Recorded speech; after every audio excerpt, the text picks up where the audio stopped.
Je m'appelle Alain Cardon, bonjour. Je suis maître coach certifié de l'International Coach Fédération et nous allons parler de coaching ici avec Odile Couignot, en cours de certification à l'International Coach Fédération. Et nous allons parler, je vais t'écouter Alain parler du coaching en équipe et comment un coach aborde justement le travail en équipe. Oui, comment un coach travaille. Alors, comment un coach systémique ou comment... Oui. Je ne peux pas parler pour les coachs, en fait, je vais parler pour moi et je crois que ce serait intéressant qu'on élabore un peu ensemble. Alors, le travail en équipe, en fait, pour un coach systémique, et en tout cas pour moi, c'est envisager un espace collaboratif dans le sens systémique, c'est-à-dire où les personnes arrivent à travailler en manageant le système d'une façon complètement presque, fluide, en se passant les responsabilités de l'équipe ou du fonctionnement de l'équipe. L'image pour moi est presque une image biologique. C'est-à-dire si on imagine, je ne sais pas comment on appelle ça, une école de poissons, en anglais c'est School of Fish, mais un banc de poissons, ou des oiseaux qui volent ensemble. Non, les oiseaux, je crois qu'on appelle ça des murmurations. C'est quand les oiseaux volent en banc comme des poissons. Murmuration, c'est un très beau mot. Ou des fourmilières. Alors, il faut savoir que par exemple dans une fourmilière, il n'y a pas de hiérarchie. Il y a une reine, mais qui n'est qu'une pondeuse. Elle ne dirige pas. C'est juste une spécialisation en fait d'une fourmi qui devient reine. Et les fourmis font un certain nombre de choses, chacune, et s'adaptent en fonction du besoin. Autrement dit, elles vont creuser, elles vont sortir les poubelles, elles vont apporter de la nourriture, elles vont s'occuper des œufs. Il y a un certain nombre de tâches à accomplir qui sont des tâches je dirais de fonctionnement quotidien. Une fourmi va a priori faire ce qu'elle fait et puis elle pourrait remarquer en passant que quelque chose d'autre a besoin d'être fait. Elle va laisser un petit signal et commencer à faire cette autre chose. D'autres fourmis vont voir le signal et se dire effectivement il faut faire cette autre chose. Donc petit à petit il y a une forme d'auto-organisation de la même façon qu'un banc de poissons, c'est-à-dire qu'un banc de poissons regarde ce qui se passe immédiatement à droite et à gauche. Il s'adapte. Donc il y a un poisson, on va dire à un moment il est devant, mais à un autre moment il va être sur le côté, et le moment suivant il va être derrière, puis ça va se séparer, se remettre ensemble. Mais c'est de l'auto-organisation émergente à partir d'un certain nombre de rôles assumés par tout le monde d'une façon rotative, dépendant du besoin. C'est ça. Donc à partir de là, on commence à avoir un certain nombre de principes. Ouais. Donc, quels sont les rôles clés dans un fonctionnement d'équipe?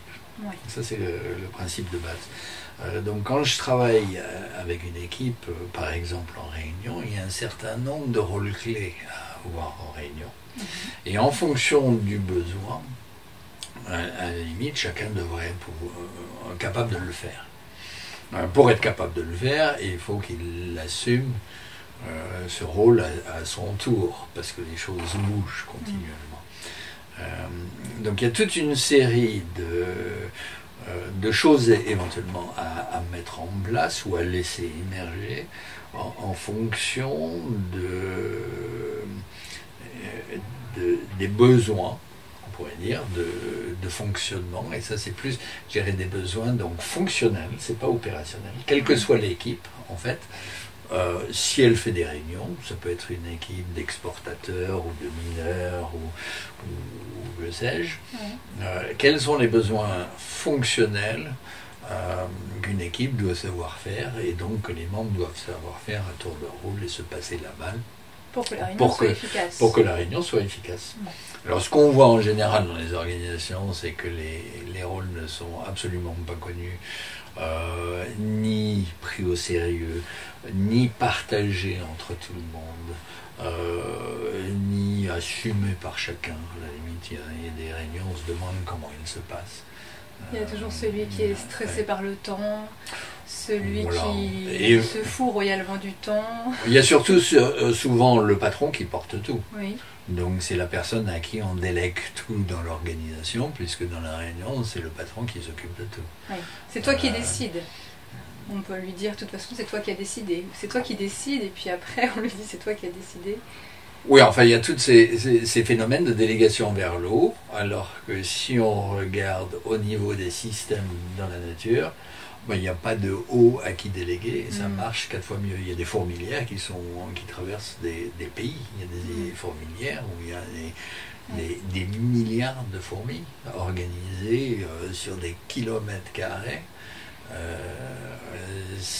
Ça marche dans une auto-organisation intelligente. C'est intéressant de voir que quelquefois une équipe de 12 personnes marche tellement mal qu'on pourrait penser qu'il serait plus efficace si on externalisait tout le monde et on leur demandait de travailler en indépendant. Parce que de les mettre en équipe, ils s'annulent les uns les autres.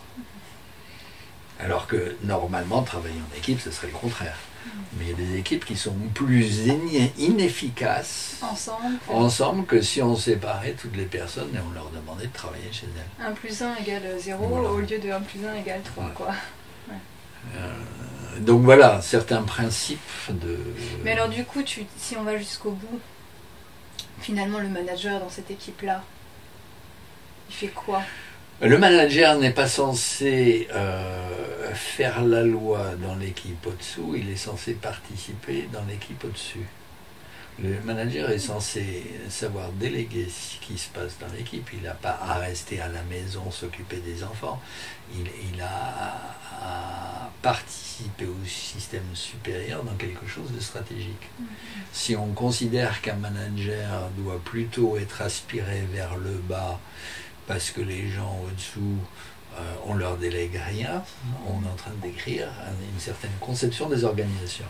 Or, normalement, dans une équipe qui travaillerait en bonne intelligence collaborative, le manager est libéré pour s'occuper de choses beaucoup plus stratégiques en lien avec des personnes de son niveau, voire au-dessus, et non pas avec des personnes plus basses que son niveau, voire au-dessous. Donc ça, c'est tout un autre esprit de fonctionnement dans les organisations. Voilà, Merci pour répondre à la Alain. question.